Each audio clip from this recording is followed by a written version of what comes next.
Relativamente à questão do PSD e da situação, eu diria que desta questão do contrato e da cumprimento ou não do contrato, porque de facto, enfim, a Sra. Secretária de Estado já disse, veio dizer que os contratos seriam cumpridos, a Sra. Ministra da Presidência também, o Sr. Primeiro-Ministro também, e a questão é então porque é que está toda a gente, enfim, as pessoas não acalmam, não é? Não faz muito sentido. E eu penso que aquilo a forma como eu vejo é que, de facto, é dito que o contrato é cumprido, mas depois é dito, os alunos que iniciaram o ciclo vão a concluir o ciclo. Ora, se nós olharmos para um texto de um contrato, no artigo 2º tem um compromisso da primeira parte, que é o Estado. E o compromisso do Estado é um compromisso em um número de turmas definidas para os 3 anos e um valor para os 3 anos. Portanto, o que está aqui em causa, de facto, é, e penso que do ponto de vista do PSD, naturalmente que esta é a questão fundamental. Hoje o Sr. Primeiro-Ministro dizia um contrato assinado é um contrato honrado. Bom, se for assim, tal como estão assinados os contratos e os textos dos contratos, não é possível, primeiro, restringir a origem e a freguesia dos docentes, dos estudantes, dos jovens e das crianças, e também não é possível dizer que não vão ser abertos os primeiros processos. Eu acho que houve uma precipitação muito grande na gestão deste processo. Eu acho que não foi avaliado corretamente o impacto do processo. O impacto, e não estou a falar das escolas privadas, etc., estou a falar do impacto a vários níveis, nomeadamente também em termos financeiros, embora o argumento financeiro não seja o PSD que esteja a trazer, seja, curiosamente, o Governo. E depois houve, sobretudo, uma coisa que me parece uma precipitação e que, de resto, não só neste processo, mas também na questão da avaliação, isso já aconteceu, que foi as medidas são tomadas sem que haja diálogo com as pessoas, sem que tenha havido sequer um diálogo prévio e, portanto, não há claramente uma avaliação do que foi feito. E a certa altura está-se num problema, que é claramente o problema que estamos neste momento, onde se vê, por exemplo, o Sr. Ministro da Educação a dizer a certa altura, a questão é quando as coisas começam a correr mal, depois os disparates, enfim, começa a dizer o Sr. Ministro da Educação que obviamente, pelo menos li, não ouvi dizer, é verdade, mas li que admitia que podiam vir a ser contratados os docentes despedidos do setor. Isto depois de, ainda este mês, ter havido uma ordenação dos docentes e ter havido exatamente reclamação em termos do ponto de vista dos docentes dos professores da rede pública, não, das escolas do Estado públicas, que haveria ultrapassagem enfim, em termos de professores. Enfim, o Sr. Primeiro-Ministro a dizer que é possível que haja mais contratos. Enfim, pronto. Portanto, eu, digamos, atrapalhada está instalada por uma precipitação clara, que de resto não é a primeira na área da educação.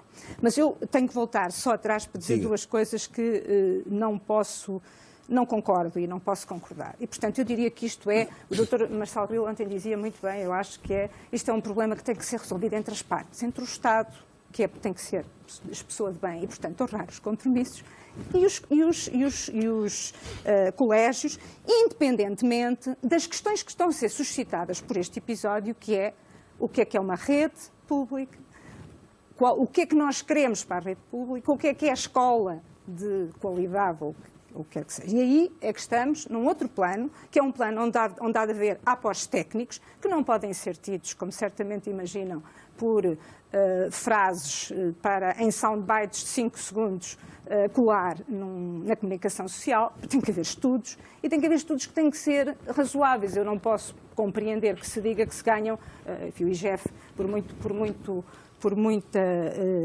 consideração que tenha, e tenho naturalmente por responsáveis do IGF, dizer que se ganha, que se poupa 26 mil euros numa turma. Eu quero ver, eu poderia aqui, não vou fazê-lo para gastar tempo, estar a provar, enfim, ou a dizer alguém em contradição, e tínhamos aqui vários artigos publicados, comentários sobre é assim, não é assim. Digamos, portanto, há aqui vários debates. E há que discutir muito e há que ouvir muito. Portanto, o que eu gostava... Foram ditas duas coisas aqui que eu não posso concordar. Uma delas tem a ver com a polémica ou a discussão público versus privado.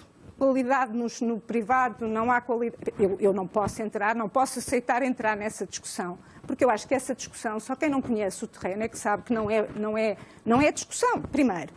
Nos contratos de associação, nós estamos a falar numa percentagem mínima, mas vamos esquecer os contratos de associação, nós sabemos que existem... A escola pública, em Portugal, estatal, estou a falar porque o serviço de rede pública é outra coisa, é prestado por públicos e por privados com contratos, e há vários tipos de contratos, não só da associação, mas a escola estatal é excelente. A educação pública em Portugal é muito boa e eu acho que é muito complicado nós entrarmos num debate de o que é público é bom, é mau. Não, isto prova-se de várias formas. E toco num outro assunto, eu conheço territórios, não pode ser avaliada só por rankings, claro que não. E o doutor José Biscaia está exatamente numa área, particularmente, ou numa escola TEIP, de territórios educativos de intervenção especial, que têm particularidades e faz um trabalho certamente notável, que eu não conheço no território, mas conheço muitas outras que são verdadeiros exemplos e, portanto, nós não podemos, de maneira nenhuma, acho que nós temos que nos orgulhar da escola que temos. Outra discussão, e deixava depois, é a questão do serviço público, e eu vejo, de facto, uma rede plural, e o PSD vê uma rede pública plural. E isto não tem só a ver com contratos de associação, porque se começamos o debate assim, vamos a outros, vamos aos contratos, por exemplo, às escolas profissionais.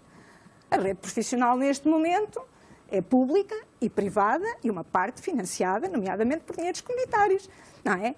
Isto não significa que, se vamos por esta lógica, onde é que nós vamos? Ou seja, o que eu acho que nós temos que discutir de uma forma séria, e não, enfim, porque está na moda, é o que é um serviço público e como é que se define esse serviço público neste contexto hoje, em Portugal, face àquilo que são as nossas infraestruturas, as nossas competências, que estão umas, e a esmagadora maioria, na rede do Estado, e que estão outras em agentes privados, que tiveram um papel muito importante ao longo dos últimos anos a fazer o serviço de educação pública e que terão aquele que nós entendermos. Há uma coisa que eu não concordo, peço só desculpa, e que tem a ver com os rankings. Foi dito, é assim, eu acho que os rankings é aquela coisa de que o ranking foi prejudicial para a escola pública. Eu acho que não pode ser possível. Eu de facto, não partilho de maneira nenhuma esta ideia e não partilho até pelo seguinte, vamos lá ver. Eu, por acaso, estive a olhar com atenção nos últimos dias, a passar os olhos, por exemplo, para o 9º ano do ano passado. O que eu vejo é que as escolas, primeiro, eu acho que aquilo que me preocupa, olhar para os rankings, eu acho que não é questão dos rankings, e desculpem, é a avaliação. Sim. É a avaliação de fim de ciclo, isto levava-nos a outra questão. Sim, mas temos que acelerar, porque senão não conseguimos passar às outras pessoas. O que é que nós vemos? Quantas escolas têm, ou quantos conselhos, porque a análise que fiz até foi por conselhos, quantos conselhos têm mais do que 3 de média a português e a matemática? E nós vemos que têm 15%. E eu acho que esta é que é a verdadeira questão. É que por muito boa escola pública que nós tenhamos e temos, eu acho que nós temos que olhar para aquilo que é a qualidade da escola pública nesta perspectiva também. Isto não tem nada a ver com público e com privado.